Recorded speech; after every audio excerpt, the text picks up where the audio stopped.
press the bell icon on the YouTube app and never miss another update.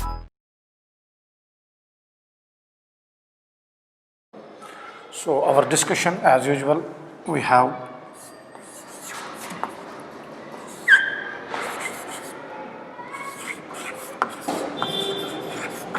biomolecules. This will be part 15th. Okay, so we have done with the discussion of the important biomolecules like carbohydrates, then proteins, and then nucleic acids. Even we have done an elementary idea of enzymes and vitamins. Today we'll talk about the message in DNA is transferred or translated in a particular language. So, as we all know that DNA and RNA as lesser extent acts as the genetic material.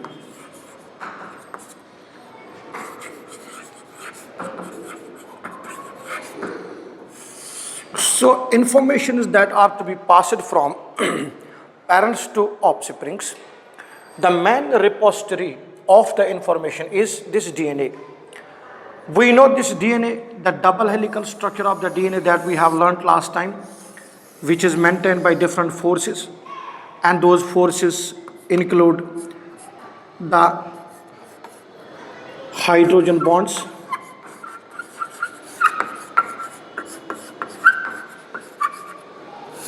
and also van der Waals forces. And these van der Waals forces existing are between the nitrogenous bases, because as we have mentioned, these nitrogenous bases are aromatic in nature, and two base pairs which are coming at the angle of what degrees? 90 degrees from the sugar phosphate backbone.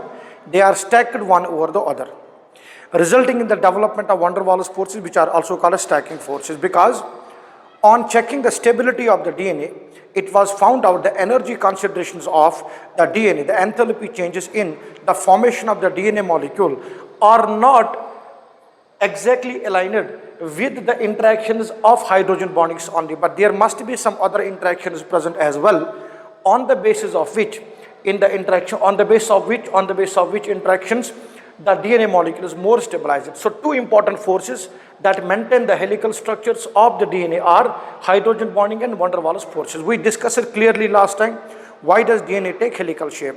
What is the diameter of the DNA? Each helix has got how many base pairs in it? What is the angle at which bases are tilted from each other, and what's the reason for that tilting? We discussed that concept clearly.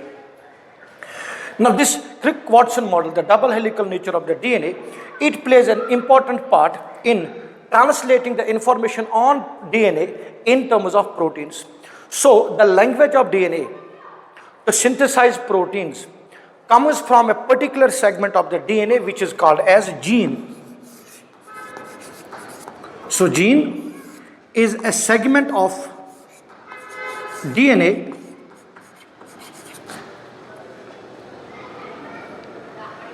which is in a position to produce a working product.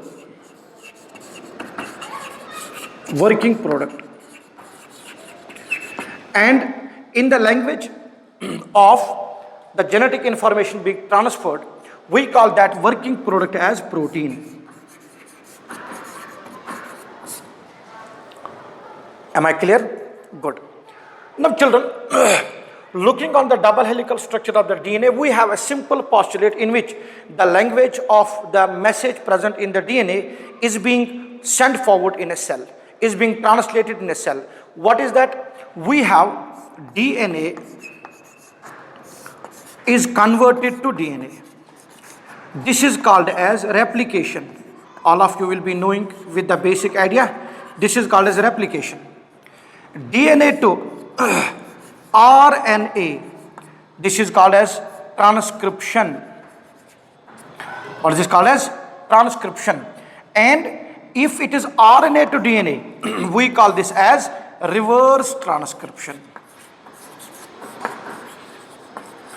Catalyzed by the enzyme called as reverse transcriptase, and you will see in different retroviruses like the AIDS virus, which engulfs into the DNA, which incorporates itself into the DNA of the host, that's human cell. What it does, it's a retrovirus, it contains RNA. That RNA is contained to double-stranded RNA DNA, which is later converted to different messages inside the cell. It's all on the basis of this reverse transcriptase phenomena. So RNA converted to DNA.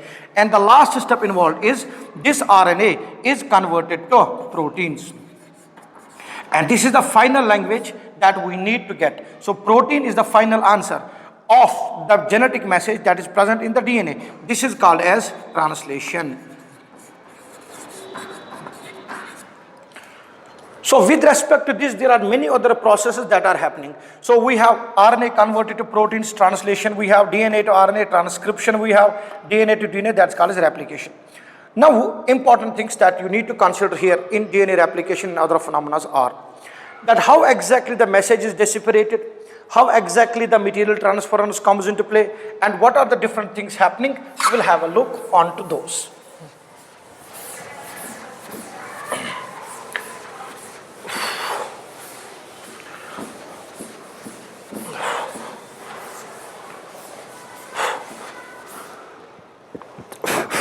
Okay.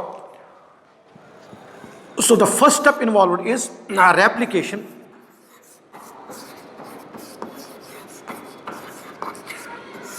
Replication is, in simple terms, DNA from DNA.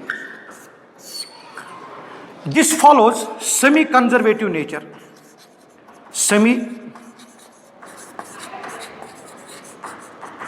Conservative nature. Basic thing which all of you will be knowing, semi-conservative nature means that one old strand, you know strands of DNA, and one new strand. As the DNA material will be transferred in the offspring. And many experiments have been done on this.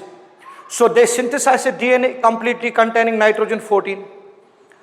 Yes, and then when the new cells were allowed to go in nitrogen 15 environment, what they found is they assumed out that all the DNA that should be synthesized should be of N15.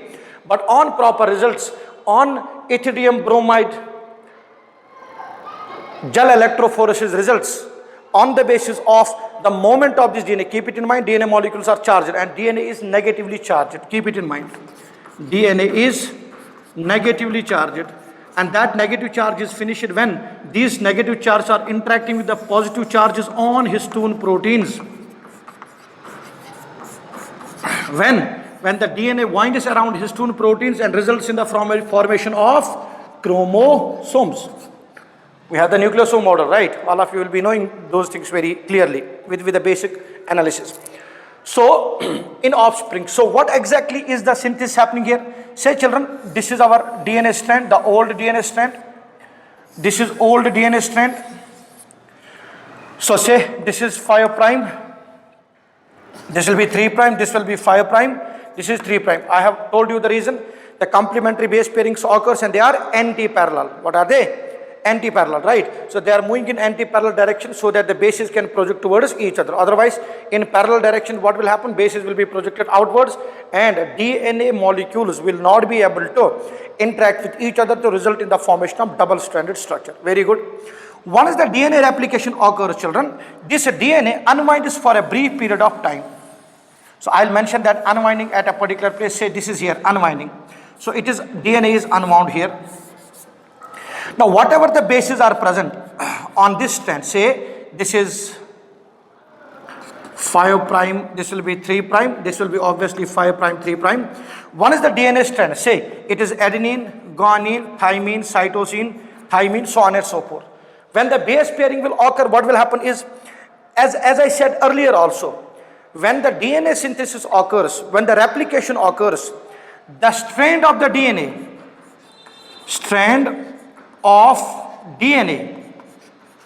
which is to be replicated is read in which direction? It is read in 3 prime 5 prime direction.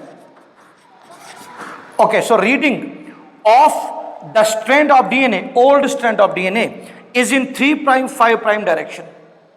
Reading of DNA is in 3 prime 5 prime direction, and synthesis of the new strand occurs in 5 prime 3 prime direction. Remember that DNA is synthesized always along 5 prime 3 prime direction, which very simple reason for that is this 3 prime end which has been mentioned contains OH group, and then the next nucleotide molecule will have 5 end with the free phosphate group attached to it. They can link with each other by phosphodiester linkages. So synthesis has to occur along 5 prime 3 prime direction continuously. In both the strands, when the synthesis occurs by DNA polymerase, it occurs in both 5 prime 3 prime directions. Keep it in mind everywhere. So DNA polymerase, so it will be synthesizing the DNA like this, right? This will be 5 prime, this will be 3 prime. Adenine, guanine, cytosine. Adenine, thymine, guanine, cytosine, thymine, adenine, cytosine, guanine, thymine, adenine. These are base pairings that will happen in DNA. Am I clear with the fact, children? So these are the base pairings happening in DNA. So I'll write it here, the DNA polymerase molecule which is working on 2 strands. So in one strand it is suppose 3 prime 5 prime. It is synthesizing DNA in 5 prime 3 prime direction, but here the other strand will be 3 prime 5 prime. Synthesis has to occur in opposite directions like this. Yes. Now one strand is synthesized in this direction, one is to be synthesized in the opposite direction. So DNA polymerase, what it does, it has 2 flaps. One moves and synthesizes DNA in this direction, other synthesizes that DNA in the opposite direction. Once it reaches the extreme, this part opens out, comes back and starts to prepare one more fragment of the DNA. So the strand of the DNA which is being synthesized continuously is called as what strand? We call that as leading strand. What is that called as, children? Leading strand of DNA. And the other one which is synthesized discontinuously, and we call those discontinued synthesized segments as Okazaki fragments. Oh, correct or not? So I'll not go into those details here for the discussion of DNA. I'm just talking about the basic facts here. Okay, so we have one more that is called as lagging strand. Okay, if you are asked what is DNA read in which direction DNA is read, remember DNA is read along 5 prime 3 prime and synthesized 3 prime 5 prime and synthesized along 5 prime 3 prime. But because there is anti-parallelity on the DNA strands, so both of the strands cannot be synthesized continuously, they have to be synthesized discontinuously. And for every strand, that means every Okazaki fragment prepared on lagging strand, we will have a small segment of RNA. We call that is called as RNA primer. What is that called as? RNA primer. Let me put it forward like this now. So we have 2 strands of DNA. Say replication is going on. This is 5 prime, 3 prime. This is 3 prime, 5 prime. Understand the scenario. One is 5 prime, 3 prime. Okay, now synthesis of DNA. So read in 3 prime, 5 prime. This will be synthesized continuously. So you will have 5 prime, 3 prime here. So this one will be our leading strand. What will be this one, children? Leading strand. Now this one is to be synthesized along 5 prime 3 prime. So it will be 5 prime. So how it is done? small segments of DNA will be put first of all, right? Primer, these are called as primers. And then the DNA synthesis will occur. And there are always, these are called as fragments. What are these called as? Okazaki fragments. Now this is lagging strand. Again, this is prepared in which direction?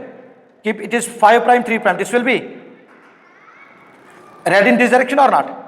So it will be 5 prime, this will be 3 prime. So there are, this is 5 prime, 3 prime, then 5 prime, 3 prime. Then these are combined with each other, and then at one more enzyme works when this DNA is completed, when the DNA strands are completed, replicated, then what happens is this region where there is RNA primer and DNA, we call that as RNA DNA hybrid part H, RNA DNA H. It is being acted upon by the enzyme called as RNase, or we call that enzyme as RNase H, which works on the hybrid region in the DNA. What it does, it removes this RNA primer and the RNA primer and replaces it by the DNA part of it. Clear or not? Right. So children, there are small segments that Okazaki fragment, they will be combined with each other, and finally what will we have? This is old strand and this is new strand which is going in the new cell. This is new strand after it is combined. This is old strand. Now this will be present in one cell and this will be present in other cell. So what has happened in the present case is that this offspring or cell contains the DNA in which one is the old strand and one is the new strand.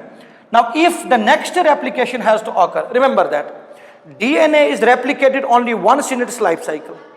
So if this is already replicated, how will other cell come to know that this has already been replicated itself? The other cell comes to know that the only segment has already been replicated by the enzyme is called as markers, which are called as methylases, because the old strand will be flagged by the groups like methyl and other groups respectively, so that it's a signal for the next cell that this particular segment of DNA has already been replicated. Why? Because if it replicates twice, there are chances that the genes may be added up or different types of chromosomal aberrations may come into play. So it needs to be taken care that once the DNA strand has been replicated, it should not be replicated again in that cell.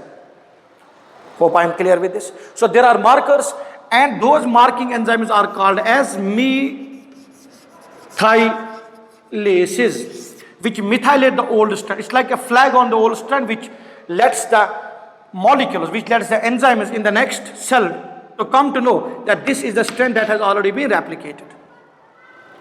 Hope I am clear with the basic postulate here, children, to everyone. Am I clear? These are basic things. Actually, it's more flagged discussion. How DNA polymerase works, how exactly is the movement of the DNA polymerase molecule, where is the replication bubble, where the DNA opens out, we call that region as replication or origin of replication. ORIC we call that as, or origin of replication. And the region where continuously this DNA synthesis and many other things are happening. So it's like a bubble in the DNA. Say this is DNA strand. So if the replication is happening here, we call this region as replication bubble. So there are many more things that you can come to know about this. Did you get it? So this is the basic phenomena lying behind DNA synthesis or replication process. Now, after replication, the second step involved is the concept or the work of transcription. That's a second stage of central dogma of molecular biology, or that's a second step of transference of the messages. That's a second step of decipherating the coded language of DNA in terms of proteins.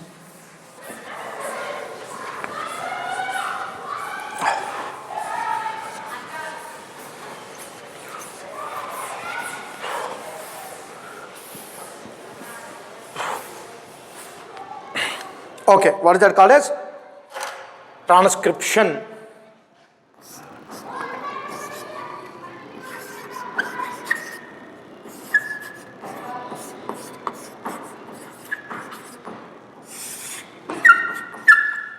What's the second step called as? Transcription. What does transcription mean? Now DNA to RNA. And that RNA in technical language we call that as messenger RNA. Okay, and we know there is complementarity of base pairings. There is complementarity.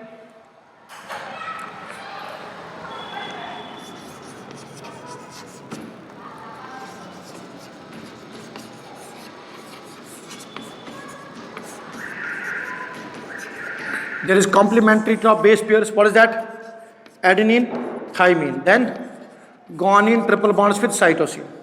So there is no thymine in RNA. So adenine will double bond with uracil here. This is in RNA. That means when transcription will occur, that is DNA to RNA. So we have the strand of DNA.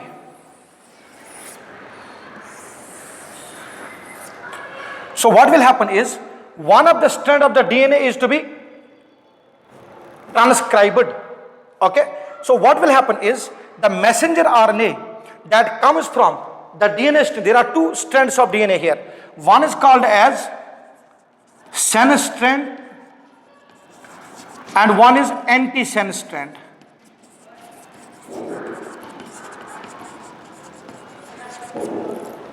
So naturally, when the messenger RNA also is to be synthesized, that is mRNA is to be synthesized, it will have its 5 end, it will have its 3 end. Same rules will apply here. That is, we will have the directionality of this messenger RNA synthesis along 5 prime, 3 prime direction.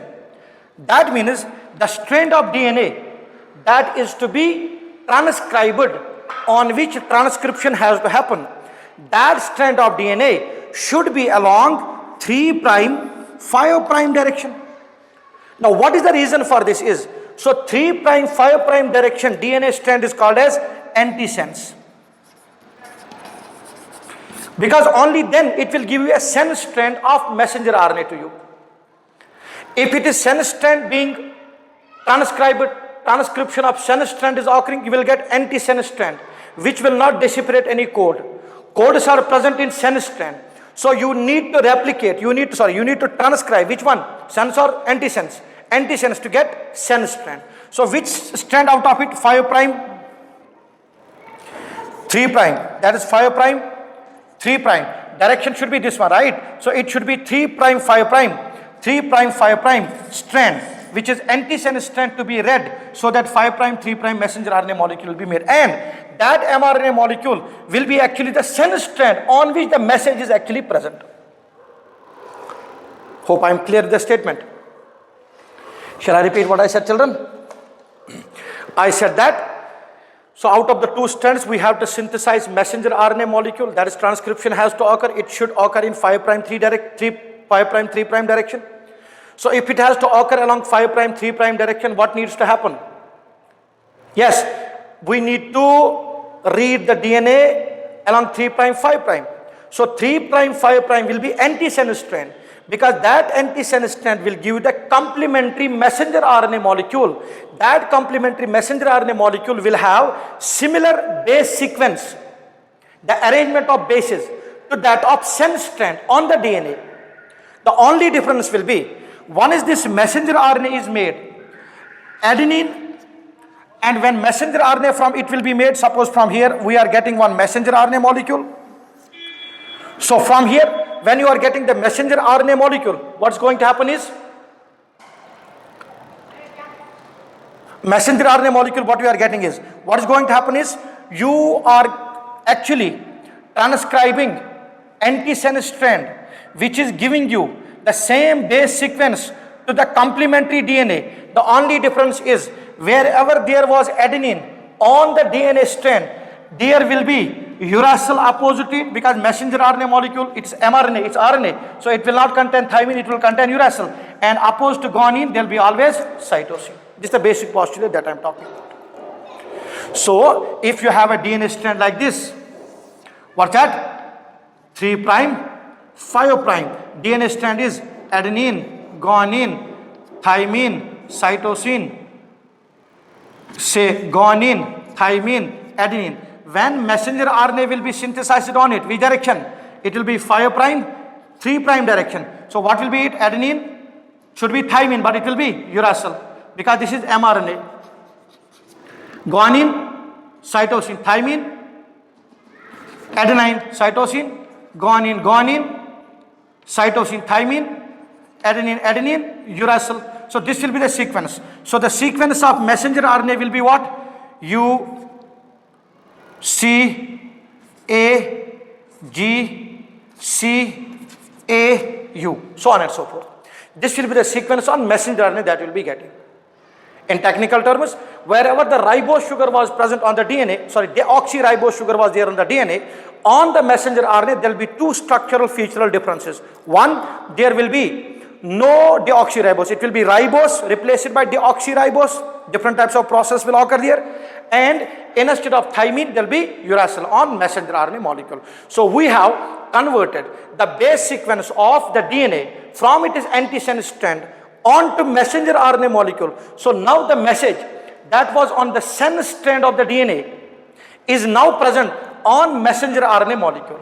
So the information that was present on that particular segment of the DNA, what is that particular segment of the DNA called as gene?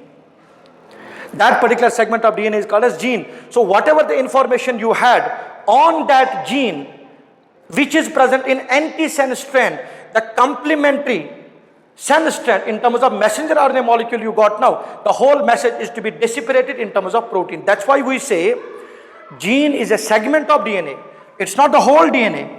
So this DNA, the chromosomes, contain different regions, which are the base sequences.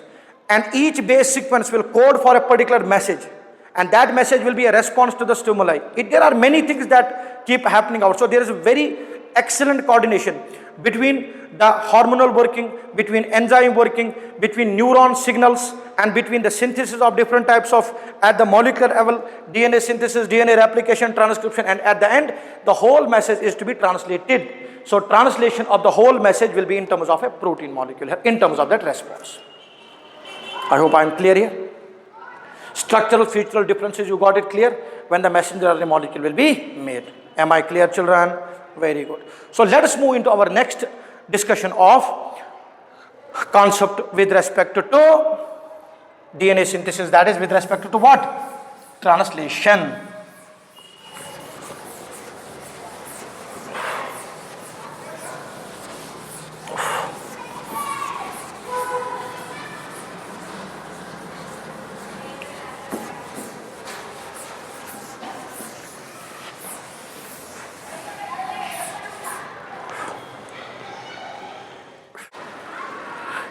Yes, children. So our next discussion, as I mentioned out, is translation. Yes. So we are now into the discussion of translation. So what does translation mean? Simple terms. What does translation mean? Translation means conversion of the message present on messenger RNA molecule into proteins. Okay. So in simple way, what we would say about protein synthesis from messenger RNA molecule as translation. So it's actually the language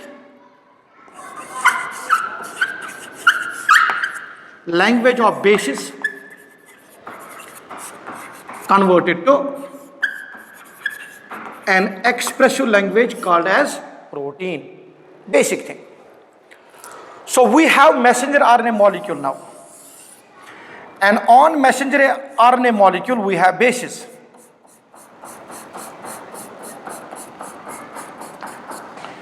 So this is 5 prime and 3 prime. Suppose adenine, guanine, uracil, thymine, cytosine, adenine, guanine, so on and so forth. We know that on messenger RNA molecule, a sequence of 3 bases is called as codon. We have 20 different amino acids, to be precise, 21 different amino acids. And it is these amino acids which are linked with each other by peptide linkages, which result in the formation of different proteins.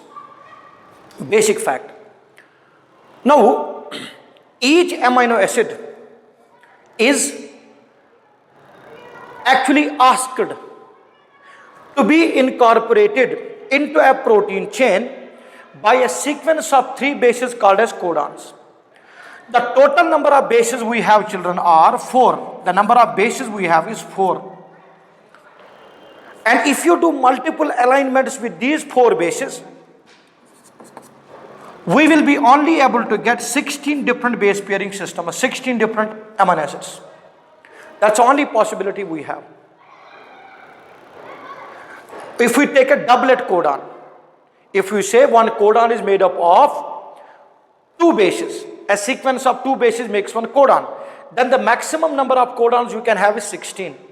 And those 16 cannot call for 20 different amino acids. Then, if you consider 3 bases making a codon, then it becomes 4 bases can be aligned, raised by the power 3, that becomes 64. So we have 64 different codons with the triplet codon, that is the base sequence of 3 bases making one codon, we can have 64. But you have 20 different amino acids. That means one amino acid can be coded by multiple codons. So many codons can code for one amino acid. The variation that can come into play. Then you know that principal test wherein you have got 64 different codons, how you can get it? You can take 4 base pairs into consideration, total will be able to get 64 different codons. Now when you analyze this messenger RNA molecule, children, messenger RNA molecule is being translated in the language of proteins by a machinery called as ribosomes. We know there are 2 segments of the ribosome molecules, and there are 3 types of RNA molecules that take part in the translation process. What is that? First one, it is messenger RNA, on which the actual language is separated from the codon. Then the second one is tRNA, that is called as transfer RNA. This is the RNA molecule that carries amino acids, which is coded by a triplet codon system, which is coded by a triplet bases. 3 bases will ask for, code for a particular amino acid. It will be transferred by tRNA molecule. And then you have rRNA, that is called as ribosomal RNA. This plays an important part in the formation of ribosomes. Right? Now how does it work? Suppose this is codon. We know that transfer RNA molecule has got arms like this. You know that very well. So we have one anticodon arm. Then it will be loaded with amino acid on one end. This is anticodon arm. Now this anticodon arm will have each code. Suppose we have got AGC. AGC is suppose one codon. Example is, if it codes for one amino acid 1, this codes for a particular amino acid 1. Example I am talking about. You know already which one. See, we have initiator codons, we have the terminator codons as well. Similar way on messenger RNA molecule, we have initiator, then we have the promoter region, and then we have the terminator region. So we have terminator region, then you have promoter region, and you have initiator region in messenger RNA molecule, to break it out like that. So each messenger RNA molecule that has come from a particular gene of the DNA has got already all the regions which are essential for translating into a particular language. So what will that initiator codon do? Initiator codon will put F-methionine or other molecules at the start of it, then protein synthesis will keep on happening. Now remember, this suppose codes for one amino acid A. The anticodon arm is complementary to that of codon. Whichever amino acid is coded by AGC, it will be loaded on the transfer RNA molecule which will have its anticodon complementary to the codon of messenger RNA molecule. However, third base of messenger RNA molecule is not specific, means first two bases actually determine which amino acid has to come. Third base is non-specific, means if third base alters, still it can code for the same amino acid. This is given by a thesis called as Wobble hypothesis. If you have done it in biology to a precise extent, I don't have time to discuss all those things here. Wobble hypothesis we call that as. And why that third base is non-specific? Because of difference in the capacity to hydrogen bond up or bond up with the anticodon arm. This is anticodon arm of tRNA which has loaded amino acid, and that amino acid is coded by a triplet system codon by this AGC by three bases. Am I clear or not with the fact here? And then as usual children, the protein synthesis keeps on happening on the messenger RNA molecule, and at the end you have a terminator codon, you have the initiator codon, these are promoters. So promoter will keep on synthesizing this protein molecule, and there is a codon present on the messenger RNA molecule which has come from DNA. So on the gene there is a perfect message for the start and for the end of the translation process. Besides that, we can have many other phenomena wherein we can have post-translational modification, post-transcriptional modifications are also there. And you know children, this protein synthesis occurs on rough endoplasmic reticulum, wherein that is embedded by different types of ribosome, different ribosomes on its surfaces. And in the cell, we have a simple language itself that from the nucleus, DNA to DNA, then DNA to messenger RNA, that is translated, that comes to the cytoplasm. In the cytoplasm, mRNA molecule will be converted to a protein structure. And that protein, once it is made, that will be a linear chain. That protein which is made from it, bipeptide bonds will be there. Each amino acid is coded by a codon, which is a sequence of three bases. Now, this peptide linkage will be incorporated. There will be many enzyme molecules working on it itself, right? Peptide transferases are there. Molecular biology you have read? Yes. So, this is 1, this is 2, this is 3, this is 4, this is 5. These are peptide bonds made. Correct or not? Once this protein chain has been made, this protein chain will be present in its primary structure. And we have learned already in our proteins what exactly primary structure are. Primary structures are only maintained by, understand it well, primary structures are only maintained by which bonds? Peptide bonds. Now understand a basic rule here. Children, when this protein molecule has to take a particular shape, which amino acid is where is decided by mRNA or not? On mRNA, which base sequence, which codon is where is decided by DNA or not? That's why we say all the genetic information that is needed by an individual is present in DNA. Even for protein synthesis, what active site is to be obtained? Which active site is to be obtained, which is specific for the reactive site of the substrate, it will also be encoded in the genetic material itself. So, nature's phenomena or God's creation is ultimate. There is no deformity in it at all. There is no dysfunction in it at all. It's with perfection all things are happening out. And you all know that if one of the base sequence changes, suppose one out of the whole gene, one base sequence changes, it changes all around the whole activity of that protein respectively. That's what happens in sickle cell anemia as well, right? In sickle cell anemia, there is glutamic acid present at a particular position. If there is mutation, point mutation, one of the base is altered. And as one base is altered, instead of glutamic acid, valine comes. Which one? Valine. Remember that glutamic acid is polar amino acid, and valine is non-polar amino acid.